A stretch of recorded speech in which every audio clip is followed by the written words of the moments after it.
Hello, Bobby, aka Asby Freethinker, and in this video, I'm going to talk about my problems with classical liberals. Now,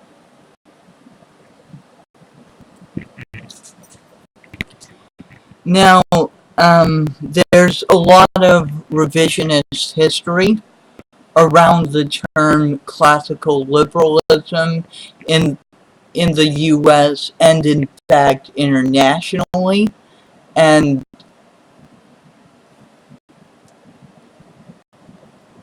and um and to people who use the words libertarianism and classical liberalism interchangeably, you're using the term classical liberalism wrong. Classical liberals are not like um, the Cato Institute and von Mises Institute and such corporate think tanks like those lead us to believe simply anti-authoritarian free market liberals. That's wrong. That is an incorrect usage of the term classical liberalism.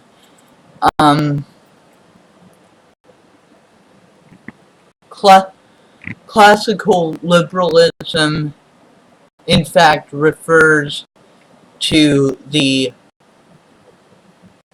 liberalism of the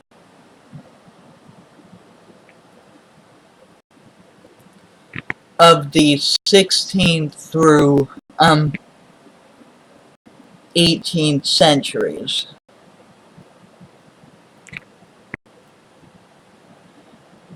In the late 18th century, classical liberalism would begin to gradually give way to neoliberalism, and we're all well aware of the problems of neoliberalism. However, the notion that classical liberalism is a good alternative for anti-authoritarians is simply not true if you look at the historical context. Classical liberals, much like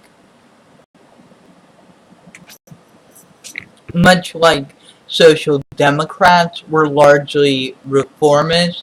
They were largely market idealists, although there were, of course, exceptions, most notably Thomas Hodgkin, who is often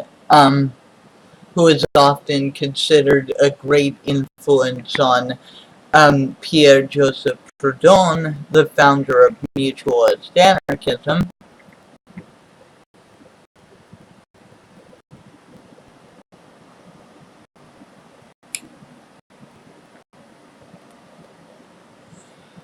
Classical liberals were often extremely cis-normative. Of course, to be fair, pretty much everybody at that time was. Classical liberals were often very misogynistic as well. Many of the earliest eugenicists were classical liberals. Slavery was defended on economic grounds by classical liberals. The only classical liberals who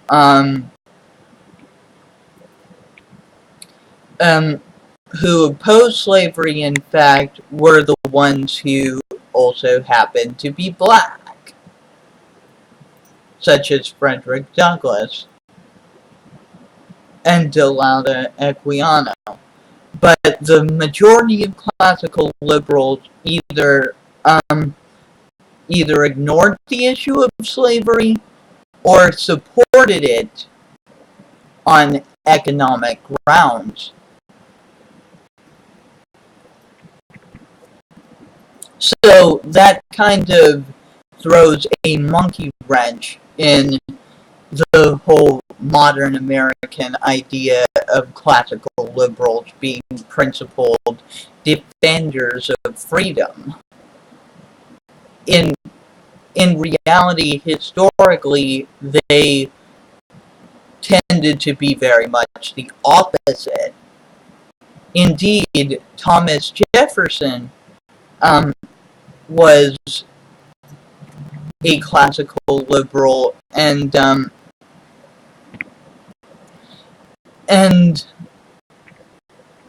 whilst he wrote about equality, in practice he was very much a believer that the different abilities of various racial groups proved that they should have different statuses within society.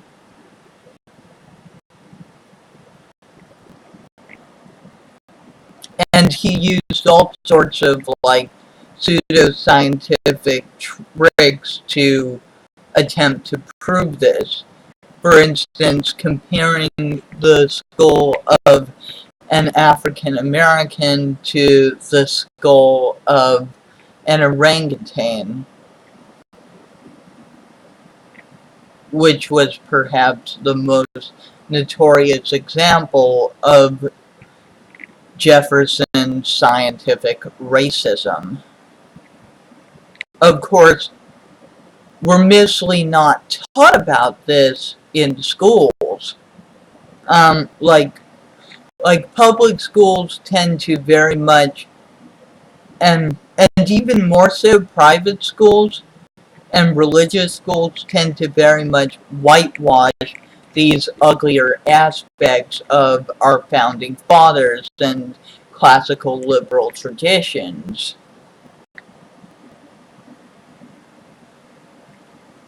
This has been Bobby, aka Aspie Freethinker. Liberty, equality, fraternity. Goodbye.